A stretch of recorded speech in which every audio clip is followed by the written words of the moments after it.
We're at GDC and we're catching up with Ben here, who, well, we've been meaning to talk to you for a very long time, but you've been building up your company, and now you're finally sort of out there with your first game, The Drowning, that's doing things a little bit differently on the mobile platform. Can you tell us a little bit what the sort of the concept is?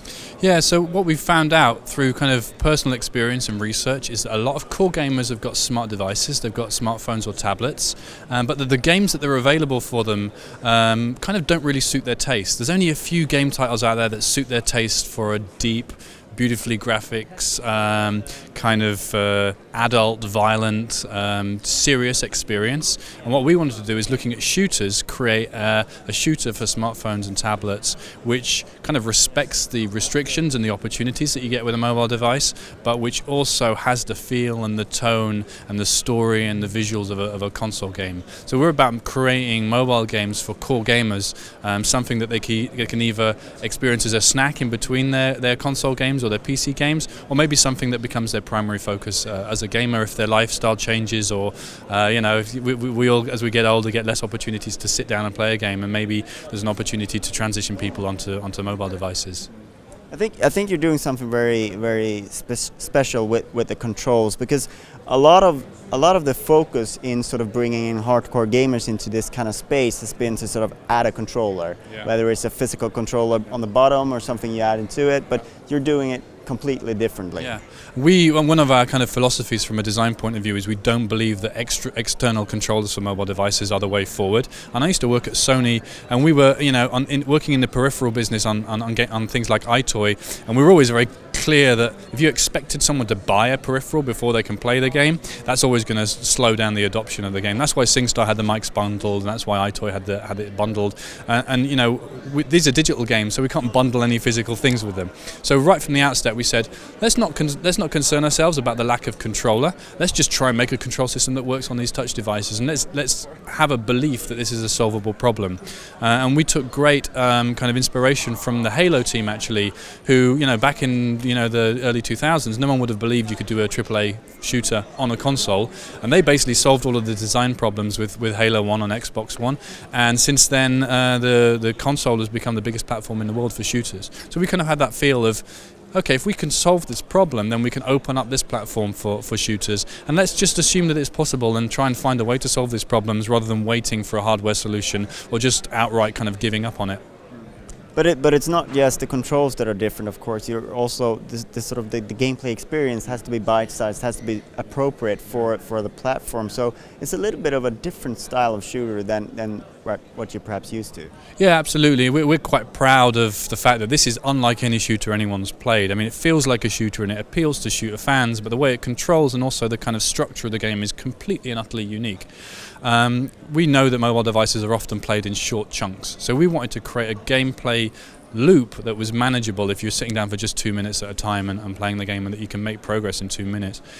But in a way, we kind of looked at console and PC shooters, and we looked at the way that they would have an intense period of action, followed often by a lull, and in that lull you're either experiencing a cutscene or you're traversing the environment and there's no enemies around, it's more atmospheric things are happening.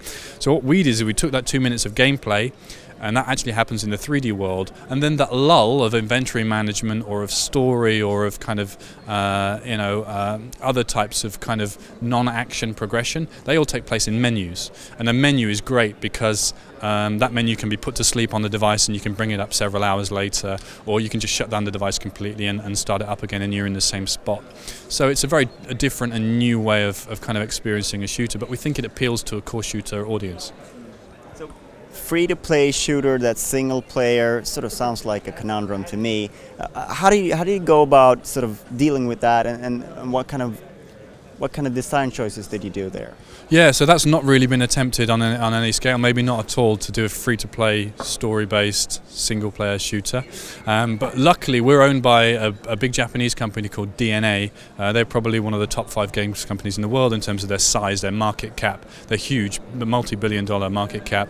And they have a a vast amount of experience with very high-end, very high-performing Japanese games on smartphones, which are essentially kind of single-player experiences, and how they monetize those games and how they keep players engaged and entertain them and feed them content is very much something which we've learned. So we've taken a game like Blood Brothers, which was a hit in Japan, or which is a hit in the West and is based on a sort of mechanics that were hit in Japan. And we've taken a lot of those mechanics and kind of smashed them into the shooter mechanic, and we've created this kind of new thing. So in a way, we weren't trying to solve a new problem. It had already been solved by a different genre, and kind of a card battler type game has solved that in Japan, and we just adopted a lot of those mechanics and methods to a shooter. So it's basically it's about not sort of tampering with that 2-minute period of time, but actually sort of allowing people to progress faster through the menu or the items and weapons and such things. Yeah, we would call that the game and the meta game. So there's the game, which is there's no real monetization in the 3D experience. That's all skill based. But then the kind of the free to play stuff kind of happens in that meta game, and we're very keen to tie monetization in with gameplay. So there is no such thing as a store in the game that you can go to and buy a powerful weapon. We feel like that kind of feels like you're cheating the game if you can do that. So what you can do is you can enter a part of the UI that gives you an opportunity to find a broken powerful weapon, and then once you've got that broken powerful weapon, you actually have to find all of the other constituent parts through normal gameplay that enable you to craft that into a weapon. And this is something that we've learned from Japan, is if you add gameplay to every kind of monetization part of the game, then first of all, the people who aren't spending money don't feel cheated because they know that there's no such thing as buying direct success. And second of all, the people who are spending money are engaged in the game and are playing the game. And if you're playing the game, you're more likely to keep playing the game, and you're going to be a more loyal, long-term part of the experience in the community. So where are you at right now in development? It's coming out pretty soon, I believe. Yeah, I mean, we're just squashing the final 1 or 2 bugs, and then we'll go into submission with Apple, and we'll see when the actual launch happens. But we're in the absolute final stages of development at the moment. Thank you very much for your time. Great, thank you. Cheers, Bengt.